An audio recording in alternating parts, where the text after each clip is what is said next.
اور मोहब्बतों भरा अस्सलाम वालेकुम।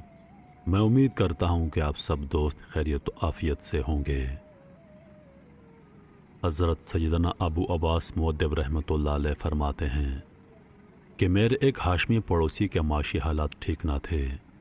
उन्होंने एक वाक़या सुनाया कि उनके यहाँ बच्चे की विलादत हुई तो घर में कोई ऐसी चीज़ ना थी जो अपनी ज़ौजा को खिलाता। उसकी बीवी ने उससे कहा कि मेरे सरताज, आप मेरी हालत व कैफियत से खूब वाकिफ़ हैं। इस वक्त मुझे ग़िज़ा की सख्त ज़रूरत है ताकि मेरी कमज़ोरी दूर हो जाए। अब मैं मज़ीद सब्र करने की ताकत नहीं रखती, खुदारा कुछ कीजिए। अपनी ज़ौजा की हालत देखकर वो बेताब हो गए और इशा की नमाज के बाद एक दुकानदार के पास गए। वो अक्सर उस दुकानदार से गला वगैरह ख़रीदता था। उस दुकानदार का उस पर कर्ज भी था।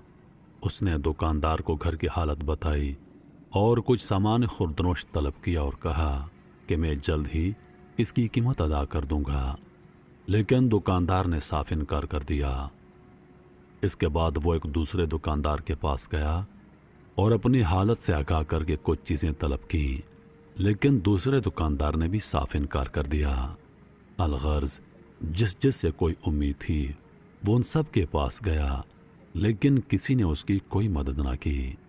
वो बहुत रंजीदा हुआ और सोचने लगा, अब मैं किसके पास जाऊंगा, किससे अपनी हाजत तलब करूं। वो दरियाए दजला की तरफ चला गया। एक मलाह ने उसको देखा जो अपनी कश्ती में बैठा मुसाफिरों का इंतज़ार कर रहा था।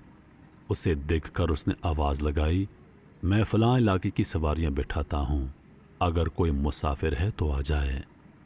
वो आदमी उसकी तरफ गया। वो कश्ती किनारे पर ले आया। आदमी कश्ती पर सवार हुआ और कश्ती दरियाए दजला का सीना चीरती हुई आगे बढ़ने लगी। मलाह ने उससे पूछा, तुम कहाँ जाना चाहते हो? उसने कहा, कुछ मालूम नहीं। मलाह ने ताज्जुब से पूछा, तो जैसा अजीब आदमी मैंने नहीं देखा। तुम इतनी रात गए मेरे साथ कश्ती में बैठे हो और तुम्हें मालूम ही नहीं कि तुमने जाना कहाँ है। मलाह की ये बात सुनकर उसने मलाह को अपनी हालत से आगाह किया तो वो हमदर्दाना लहजे में बोला, मेरे भाई गम ना करो, मैं फ़लाँ इलाके में रहता हूँ। जहाँ तक हो सका मैं तुम्हारी परेशानी हल करने की कोशिश करूँगा। फिर उसने एक जगह कश्ती रोकी और उसे दरिया दजला के किनारे वाक़ एक मस्जिद में ले गया और कहा, मेरे भाई, इस मस्जिद में सैयदना मारूफ करही रहमतुल्लाह अलैह रात दिन अल्लाह की इबादत करते हैं। तुम वज़ू करके मस्जिद में दाखिल हो जाओ और अल्लाह के उस नेक बंदे से दुआ कराओ, इंशाअल्लाह ज़रूर कोई राह निकल आएगी।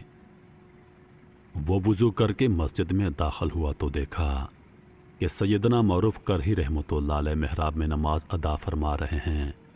उसने भी 2 रकअत नमाज अदा की और सलाम करके आप रहमतुल्लाह अलैह के करीब बैठ गया। नमाज से फारग होकर आप रहमतुल्लाह अलैह ने सलाम का जवाब दिया और कहा, अल्लाह तुम पर रहम फरमाए, तुम कौन हो? उसने अपना सारा वाक़या सुनाया। आप रहमतुल्लाह अलैह ने बड़ी तवज्जो से उसकी बात सुनी और फिर नमाज के लिए खड़े हो गए।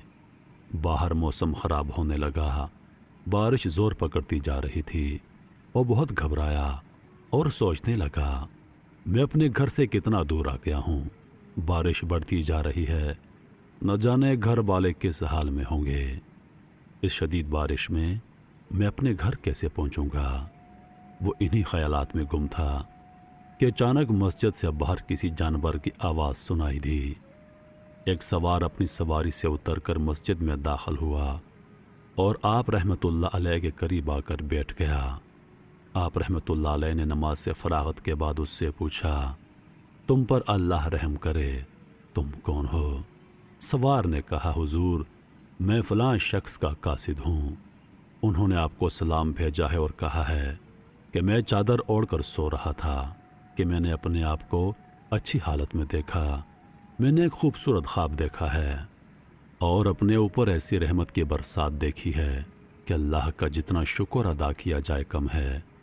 मैं आपकी बारगाह में कुछ नजराना पेश कर रहा हूँ, इसे कबूल फरमाकर मुझ पर एहसान फरमाएं। آپ جسے مستحق سمجھیں یہ ساری رقم مجھے عطا فرما دیں۔ قاصد کا پیغام سن کر آپ رحمۃ اللہ علیہ نے فرمایا یہ ساری رقم اس آدمی کو پیش کر دو۔ قاصد نے کہا حضور یہ 500 دینار ہیں۔ فرمایا ہاں سب کے سب اسے دے دو۔